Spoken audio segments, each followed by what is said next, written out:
If you look at great negotiators like Donald Trump, in negotiations, he always gives out the first number or sets out the terms first to control negotiation proceedings. We will later dive deeper into how he handles the trade war with China. Turning back to today's topic, more than 50% of candidates are afraid of negotiations as reported by Salary.com. This is simply unacceptable since negotiations are big parts of our lives. To help you better negotiate your salary, you must understand the psychological concept of anchoring. This means that negotiation proceedings are often anchored, i.e., determined by the initial set of terms laid out. This is why you should always give out the first number in salary negotiations. Let's look at the US-China trade war to understand the importance of anchoring. If you recall, at the beginning of the trade war with China, Trump made the initial move by slapping tariffs on $50 billion worth of Chinese goods and saying if China retaliates, he will slap tariffs on another $450 billion of Chinese goods. He followed through on his commitment of slapping additional tariffs after China retaliated, which forced China to the negotiation table. Although he anchored the tariff figure to $450 billion, he actually only slapped tariffs on a further $200 billion worth of goods first, which was sufficient to gain power in his negotiations with China. The reason is because the initial anchor is high enough to deter China from being overly aggressive in negotiations, which gave Trump leverage. Let's move on to our second case study about the use of anchoring in negotiations. In the Sino-British negotiations regarding the Hong Kong handover in 1997, China totally dominated negotiations with the British by setting an extreme anchor. They said they would not grant democracy to Hong Kong under any circumstance. This created an impression for the Brits that they would never be able to give Hong Kong full democracy, which is giving citizens a vote each to elect their own leader. The Brits had to finally settle with granting Hong Kong an extremely limited democracy, which included giving voters the power to only elect 50% of its MPs. Others were selected by small groups, including the head of government. Upon reflection, due to this extreme anchor, the Brits were taken aback by the power seemingly imposed upon by the Chinese. This caused the Brits to become cautious about their demands, giving the Chinese a lot of space to make its own demands. The lesson from this is that setting extreme anchors can immediately give you the upper hand in negotiations and will limit what your opponent demands. The implication of the above examples on salary negotiations is that you should always give out the first offer so as to set an anchor for subsequent negotiations on your terms. Even if the employer doesn't accept your initial offer, the counter-offer it gives will be consciously or subconsciously affected by your initial anchor. This is how you can get favorable employment terms most of the times. However, if you allow the employer to set out its own terms first, you're handing the employer the tactical negotiation initiative, which can put you in a weak spot where you're afraid to demand what you have set out to ask for, especially if the employer has set an extreme anchor. So what's the perfect timing to enter into salary negotiations? In actual fact, the moment you step into the interview, you are already showcasing your worth to the employer, which will determine your bargaining power in salary negotiations. Similarly, the employer is essentially selling their worth to you as well, which is why I always tell my clients to treat every interview as a negotiation. Don't be naive and think that negotiations commence only when the word commence comes out. However, before the interviews, you should have already researched the likely salary range for the position you have applied for. If you don't do sufficient research, you will likely give out too high a number or too low a number, both of which can cost you your job offer, since the employer may think you are not being serious.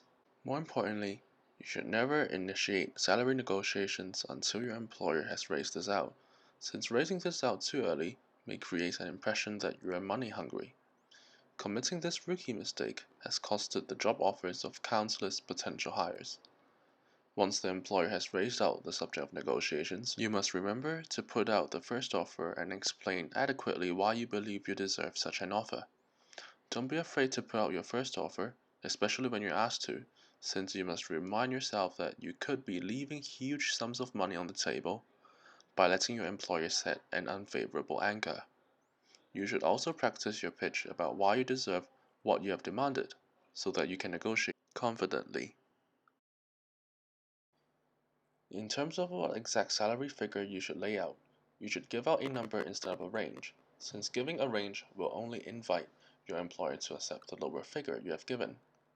This number should also be close to the upper end of the salary range of the position you have applied for, so that you are giving sufficient space for the employer to potentially make counter-offers. Do not think you are showing humility or that you can increase your chances of getting a job by giving a figure close to the lower end, since employers will simply accept your offer and you will have no way to bargain back. Also, think about this. If an employer turns down your offer simply because your offer is higher than what other candidates have given, it might be a sign that you are not valued by the employer anyway, so always give out a salary closer to the upper end. So how did I negotiate my first salary offer? I tried to leverage other job offers to negotiate for myself favorable terms. After graduation, I applied for a job at a top recruitment firm and researched what the typical salary range is for recruitment graduates. The problem I faced is that I was still only at the interview stage at other recruitment companies, so I had no offers at hand. So how did I create leverage? I used the excuse that I was in the final interview stages in other companies, and they indicated that the likely salary is X to Y, which was all true, by the way. I then leveraged that range and said that I'm happy with salary Z, which I made sure was at the high end of the likely salary range. Since the employer knew I was interviewing at other companies as well and wanted to hire me, they had to accept my offer, which I found out was at the highest end of the possible salary range when I spoke with my colleagues. Here, notice that I employed a tactic called BATNA, which stands for Best Alternative to a Negotiated Agreement. This means what my best alternative is if my current negotiations fail. Having a great BATNA, or in salary negotiation terms, having other job offers at hand, is key to secure a great salary offer. If we paid attention to how I negotiated my salary, you will notice that BATNAs can be created. Even though I did not have a job offer, I simply let the employer know that I was interviewing at other places which were likely to give me an offer. Creating a great BATNA, or better, having one, is key to salary negotiations, since employers that would want to hire you would need to consider if you have other potential offers at hand. If you can create a BATNA, truthfully of course, or better, having another actual job offer at hand, you will gain leverage to negotiate with your employer for favorable terms. That is why you must remember this.